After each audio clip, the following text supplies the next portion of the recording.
could only 4 words provide clues to help unlock the case? Initial investigation indicated it was the co-pilot who basically spoke the last time it was recorded on tape.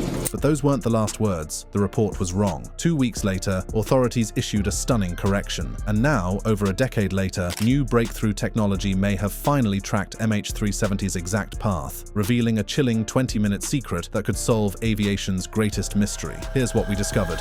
The last call. Good night, Malaysian 370. 5 words. Calm, professional, utterly ordinary. At precisely 1:19 a.m. Malaysian time on March 8, 2014, these became the last words heard from the cockpit of Malaysia Airlines Flight 370. The voice came through clearly to Lumpur radar, Malaysian air traffic control, acknowledging a routine instruction to switch radio frequencies as the Boeing 777 crossed from Malaysian into Vietnamese airspace over the South China Sea. According to CNN Aviation correspondent Richard Quest's book, The Vanishing of Flight MH370. MH370 was a red-eye flight, taking passengers from the capital city of Kuala Lumpur to its destination in Beijing, China, with a planned arrival time of 6:30 a.m. local time. Malaysian Air Traffic Control had instructed Malaysian 370 contact Ho Chi Minh on frequency 120.9. Good night. The response was textbook perfect, standard aviation protocol, no hint of distress, no irregularity whatsoever. The Malaysian government would later confirm that the communication adhered completely to normal procedures and showed absolutely no abnormality. And then, approximately 7 minutes later, at 1:21 a.m., MH370's transponder went dark. The massive aircraft, carrying 239 people from over a dozen countries, vanished from civilian radar screens. Someone in that cockpit had deliberately altered the flight path. The transponder didn't malfunction, it was switched off. The plane didn't continue toward Beijing, it turned back, crossing the Malay Peninsula, heading west into oblivion. No distress signal was ever sent, no emergency call, no hijacking code, just those 5 routine words, and then silence that would last more than 11 years and counting. But here's what makes this even more unsettling. Those weren't even the words initially reported. In the confusion following the disappearance, early reports from Malaysia Airlines on March 17, 2014 suggested the last words were, "All right, good night," a more casual phrasing that immediately fueled speculation about distress or irregularity due to its informal tone. The correction came 2 weeks later when Malaysia's Transport Ministry released the full cockpit air traffic control transcript on April 1, 2014, clarifying the exact wording and insisting the communication was completely normal, but the damage was done. Theories of hijacking and pilot distress had already taken root in public consciousness, theories that would only multiply as the investigation revealed more troubling details. And there's another mystery embedded within this mystery. We still don't definitively know who spoke those final words. Initial Malaysian investigations reported on March 17, 2014, used voice analysis to suggest it was the co-pilot, 27-year-old First Officer Fariq Abdul Hamid, who delivered the final transmission.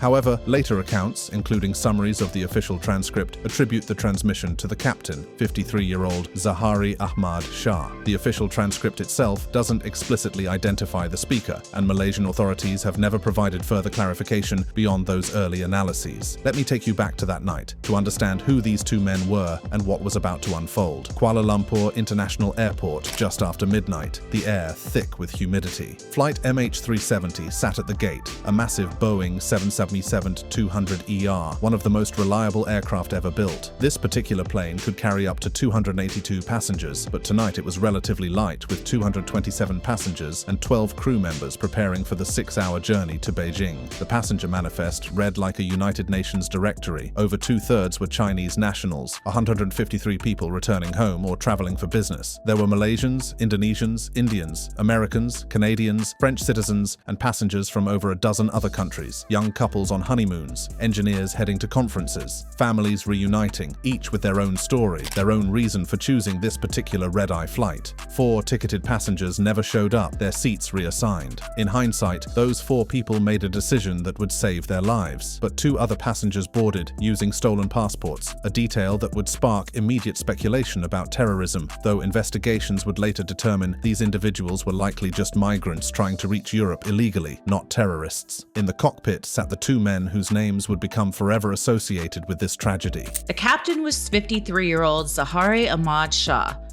With over 8,000 flight hours in the Boeing 777 and over 18,000 total flight hours in his career, Shah was the senior pilot on board. Captain Zahari Ahmad Shah was 53 years old, a veteran pilot who'd been with Malaysia Airlines since 1981. With over 18,000 total flight hours, including more than 8,000 specifically in the Boeing 777, he was one of the airline's most experienced commanders. Colleagues described him as meticulous, professional, and passionate about aviation. He'd even built his own flight simulator at home, a detail that would take on ominous significance later. But there were troubling signs beneath the professional veneer. His marriage was deteriorating. His wife, Faiza Khanum, later told investigators he had retreated into a shell in the weeks before the flight, spending hours alone with that home flight simulator. His daughter would describe their last conversation as disturbing, saying, "He wasn't the father I knew. He seemed disturbed and lost in a world of his own." There were other concerning details too. Shah had left nearly 100 public messages on the Facebook pages of young models, one of whom had barely turned 18, with phrases asking when they would be in Kuala Lumpur next and commenting on their bodies and attire. A colleague told the New Zealand Herald that Shah's marriage was troubled, that he'd had affairs with flight attendants, casually adding, "His wife knew." Shah was also politically active, a fervent supporter of Malaysian opposition figure Anwar Ibrahim. On the very day MH370 took off, Ibrahim was convicted for sodomy in a Malaysian courtroom, an allegation most of his supporters agreed was politically motivated. The timing was eerie, though investigators never established whether Shah attended the trial or if the political disappointment played any role in what happened next. And then there was the flight simulator, the one Shah had built himself at home, where he'd spent increasing amounts of time in those final weeks. Investigators would later discover something chilling on that simulator, a route into the southern Indian Ocean remarkably similar to the path MH370 would ultimately take. Sitting in the first officer's seat was 27-year-old Fariq Abdul Hamid, young, enthusiastic, with 2,763 total flight hours but only 39 hours in the Boeing 777. This was actually his first flight in the massive aircraft without a supervising instructor, essentially a final check ride, before being certified to fly the 777 independently. CNN correspondent Richard Quest had met Fariq just 2 weeks earlier and described him as a charming, unassuming young pilot, excited about this milestone, about the opportunity to fly to more exotic destinations that came with piloting larger aircraft. Fariq had no concerning history, no red flags, no troubling behavior patterns. Malaysian 370, contact Ho Chi Minh on frequency 120.9. Good night. Good night. Malaysian 370. The voice was calm, professional, unhurried. The communication adhered perfectly to standard aviation protocol. There was no dramatic final plea, no revelation, no hint of what was to come, just a routine acknowledgement of a frequency change spoken by a professional doing their job, and then silence. 7 minutes later, at 1:21 a.m., MH370's transponder went dark. The plane vanished from civilian radar, but it didn't vanish completely. Military radar tracked the aircraft as it made a sharp left turn, deviating dramatically from its planned route to Beijing. Instead of continuing northeast toward China, the plane turned back, crossing the Malay Peninsula, heading west over the Andaman Sea. Someone in that cockpit had deliberately altered the flight path. The transponder didn't malfunction, it was switched off. The turn wasn't a navigational error. It required manual input or reprogramming of the flight management system. For the next 7 hours, MH370 would fly on, tracked only by satellite handshakes with an Inmarsat communications satellite, automatic pings that revealed the plane was still airborne but provided no information about exactly where it was or what was happening on board. No distress signal was ever sent, no emergency call, no hijacking code. Whoever spoke those calm, professional words knew exactly what they were about to do, and 238 other people on that aircraft had no idea their routine flight to Beijing was about to become aviation's greatest unsolved mystery, the beginning of the end. When MH370 failed to check in with Vietnamese air traffic control and didn't arrive in Beijing at its scheduled 6:30 a.m. landing time, the initial response was confusion rather than alarm. Communication glitches happen. Maybe the pilots switched to the wrong frequency. Maybe there was equipment trouble. Surely the plane would appear on radar somewhere, anywhere, but it didn't. What followed was a search operation unlike anything aviation had ever seen. The initial search focused on the South China Sea, where the plane should have been based on its last known position. ocean. Ships from Malaysia, Vietnam, China, Singapore, and the United States combed the waters. Aircraft flew search patterns covering thousands of square miles. Families waited desperately for news. Days passed. Nothing. Then military radar data revealed a truth that shifted. The entire search operation, MH370, had turned back. The aircraft had crossed back over Malaysia, heading toward the Andaman Sea. The search area shifted west, focusing on the Indian Ocean side of the Malay Peninsula. Ships repositioned, aircraft redirected. Still nothing. Finally, analysis of those satellite handshakes with Inmarsat provided the breakthrough that was also a death sentence for hope. Using Doppler effect analysis of the satellite signals, measuring how the frequency shifted as the aircraft moved relative to the satellite, engineers calculated that MH370 had flown south for hours after losing contact, eventually running out of fuel somewhere in the remote southern Indian Ocean, one of the most isolated places on Earth, thousands of miles from the nearest land, water depths reaching 6,000 meters in some areas. The implication was inescapable. Everyone aboard had perished, and finding them would require searching an area of ocean floor larger than many countries. From 2014 to 2017, the Australian Transport Safety Bureau led an underwater search operation that became a testament to both human determination and the ocean's ability to keep secrets. Using autonomous underwater vehicles equipped with sophisticated sonar, search teams methodically mapped 120,000 square kilometers of ocean floor,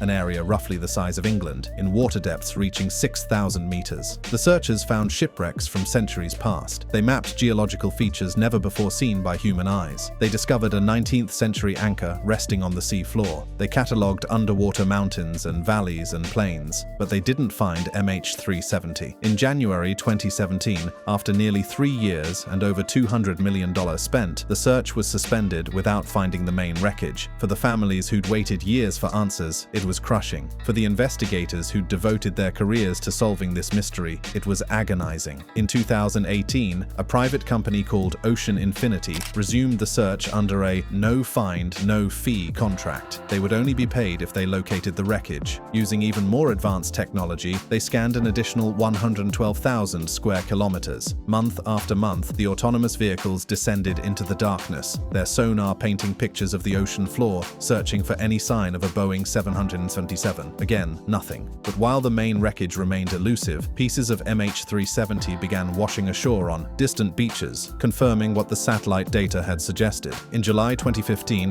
a flaperon, a crucial part of the aircraft's wing, was discovered on Réunion Island, a French territory off the coast of Madagascar, thousands of miles from where the plane disappeared. French authorities examined it carefully. Serial numbers matched. It came from MH370. Over the following months and years, additional pieces were found scattered along the western Indian Ocean coastline. Fragments in Mozambique, South Africa, Mauritius, Tanzania, all consistent with debris drifting westward across the ocean from a crash site somewhere in the southeastern quadrant. These fragments told a story, though not a complete one. The damage patterns suggested high-speed impact with water, though some analysts argued the evidence could be consistent with a controlled ditching attempt, but they couldn't pinpoint where the plane went down. Ocean currents are complex, unpredictable. Debris can drift thousands of miles over months and years, making reverse tracking nearly impossible. Into this vacuum of certainty rushed theories, some plausible based on available evidence, some wildly speculative, all reflecting humanity's inability to accept that a modern airliner could simply vanish in the age of GPS and satellite tracking. The pilot's suicide theory emerged early and has gained the most traction among investigators and aviation experts.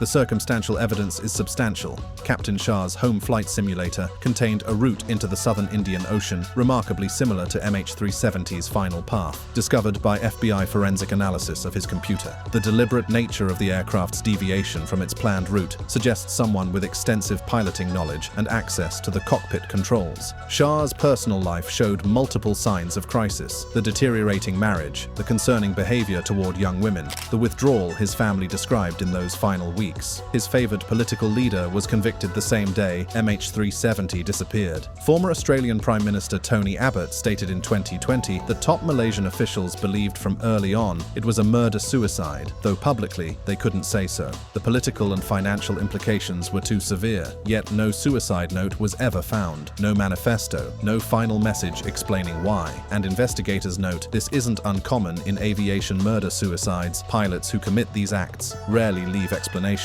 The 495-page Malaysian Safety Investigation Report, released in 2018, was exhaustive but frustrating. frustratingly careful in its language. It concluded the aircraft's path was manually altered by someone with aviation knowledge, that communication systems were deliberately disabled, that the plane flew for approximately 7 hours after losing contact before likely crashing after fuel exhaustion. But the report stopped short of naming who did this or definitively establishing motive, stating only that they found no evidence of pilot misconduct that definitively proved Captain Shah or First Officer Hamid was responsible. This careful language reflected political and legal realities. Definitively blaming Shah would expose Malaysia Airlines and the Malaysian government to massive liability claims from families of the victims. But other theories have persisted, each with their proponents: hijacking or terrorism. The 2 passengers with stolen passports sparked immediate speculation. Some theorists point to the 20 employees of Freescale Semiconductor aboard, suggesting corporate espionage or technology theft motives. But investigations determined the passport users were likely just migrants, and no terrorist group ever claimed responsibility. Mechanical failure and hypoxia. A catastrophic failure, perhaps a fire from the lithium batteries in the cargo hold, could have incapacitated the crew through smoke inhalation or rapid decompression, turning the plane into a ghost flight on autopilot until fuel exhaustion. But this theory doesn't explain the deliberate turn, the transponder shutdown, or the simulator data. Military shootdown. Some conspiracy theorists suggest the plane was accidentally shot down during military exercises and a massive cover-up ensued.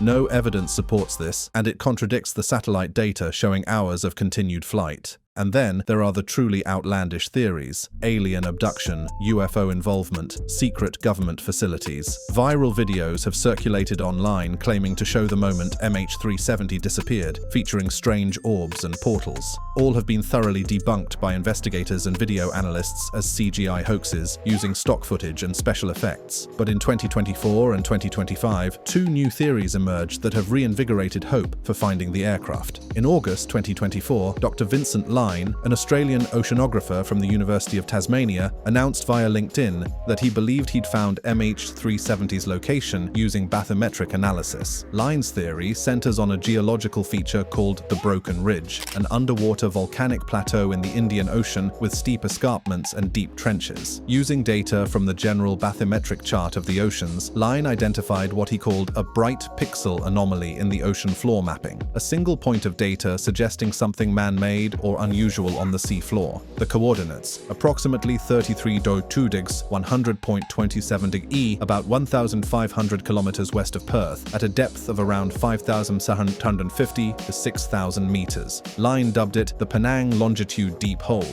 a narrow, steep-walled trench he believes would be a perfect hiding spot where wreckage could sink and remain trapped by the surrounding geography, explaining why so little debris has washed ashore. Line argues this wasn't random but deliberate, a pilot choosing the most remote, undetectable location possible. The longitude line, he notes, intersects precisely with the runway at Penang Airport, Captain Shah's hometown. The theory is intriguing but unverified. Aviation experts urge caution, noting the pixel could be a data artifact, a natural geological formation, or sonar noise. But it's compelling enough that the site overlaps with the current search area. Perhaps even more remarkable is the work of Richard Godfrey, a retired British aerospace engineer and physicist.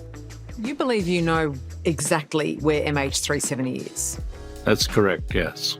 So from the moment MH370 took off, you have been able to track its every movement? Yeah, from takeoff right to the end. Godfrey discovered something remarkable about how we might track aircraft retrospectively. Amateur radio operators, ham radio enthusiasts, transmit signals around the globe 24 hours a day, 7 days a week. These signals crisscross the atmosphere in invisible waves, and when a large aircraft flies through those waves, it creates detectable disturbances in the radio signals, like ripples in a pond. Working backward through archived ham radio data from March 8, 2014, Godfrey claims he's been able to track MH370's entire flight path from takeoff to the moment it hit the ocean. His analysis identifies 160 separate detection points, each representing a disturbance in radio signals that occurred at a specific time and location, consistent with a large aircraft passing through.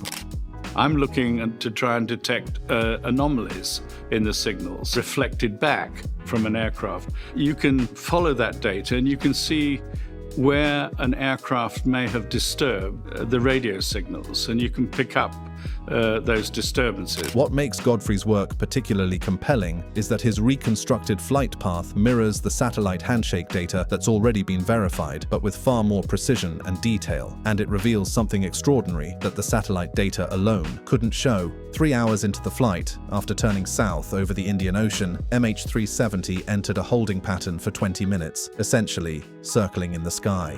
What we know.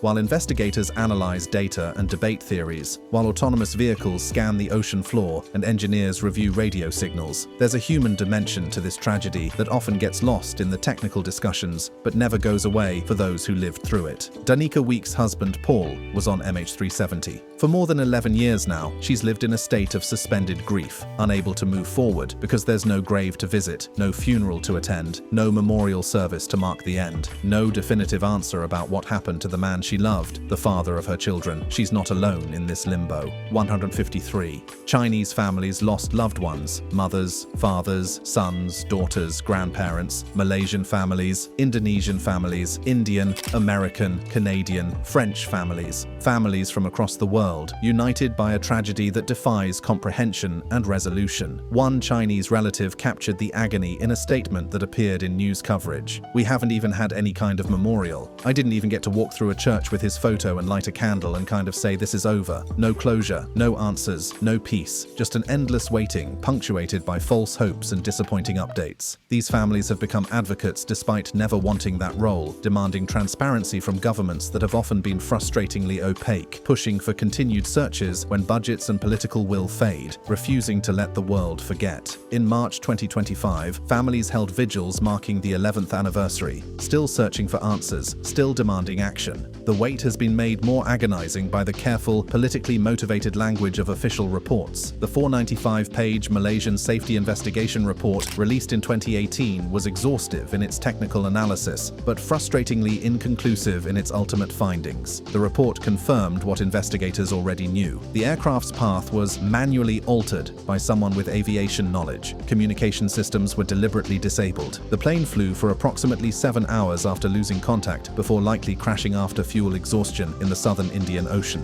But the report stopped short of answering the central questions that families desperately needed answered: who did this and why? The investigators concluded they could not determine the identity of the person who diverted the aircraft or establish a motive. They found no evidence of pilot misconduct that definitively proved Captain Shah or First Officer Hamid was responsible, though the circumstantial evidence pointing to the cockpit crew, particularly Shah, was substantial and widely acknowledged by investigators privately. This careful, legalistic language reflected political and legal realities. Definitively blaming Shah would expose Malaysia Airlines and the Malaysian government to massive liability claims from hundreds of families. Without the cockpit voice recorder and flight data recorder, the black boxes that could tell us exactly what happened in those final hours, absolute certainty was legally impossible to claim. But many investigators believe they know what happened, even if they can't prove it beyond all doubt. If there's any positive outcome from this tragedy, it's the changes it sparked in aviation safety, tracking, and protocols. Before MH370, aircraft could fly for hours over oceans with minimal tracking beyond occasional satellite pings. The International Civil Aviation Organization responded by mandating that airlines implement real-time flight tracking systems. New regulations require aircraft to report their position at least every 15 minutes, and more frequently if they deviate from their planned route. Black box technology has improved. Newer underwater locator beacons last longer and transmit stronger signals. Some airlines now use deployable recorders that can eject from the aircraft during a crash, floating to the surface for easier recovery. Cockpit security protocols have been reviewed and enhanced to prevent single-pilot scenarios where one person could lock out their colleague. But these changes came too late for the 239 people aboard MH370, and they can't answer the fundamental questions about what happened that night in March 2014. MH370 isn't the only commercial flight to vanish mysteriously, though it's certainly the most recent and baffling of the modern era. British South American Airways Stardust disappeared in 1947 over the Andes Mountains. Its final radio message was the cryptic word Stendek, never satisfactorily explained. The wreckage was found 51 years later, in 1998, preserved by glacial ice. since, but the meaning of that final transmission remains a mystery. Flying Tiger Line Flight 739 vanished in 1962 over the Western Pacific with 107 people aboard, 93 U.S. military personnel heading to Vietnam and crew. Despite extensive searches, no trace has ever been found. It remains the largest loss of life in a single aviation incident without any recovered wreckage. Aer Lingus Flight 712 disappeared in 1968 over the Irish Sea with 61 people aboard. Only a few seat cushions and an oil slick were ever found. As of this recording, the Ocean Infinity search that began in February 2025 continues its methodical scanning of the ocean floor. Using advanced autonomous underwater vehicles, robots capable of descending to crushing depths and mapping the sea floor with unprecedented precision, the company is searching a 15,000 square kilometer area under a no-find, no-fee contract, potentially worth $70 million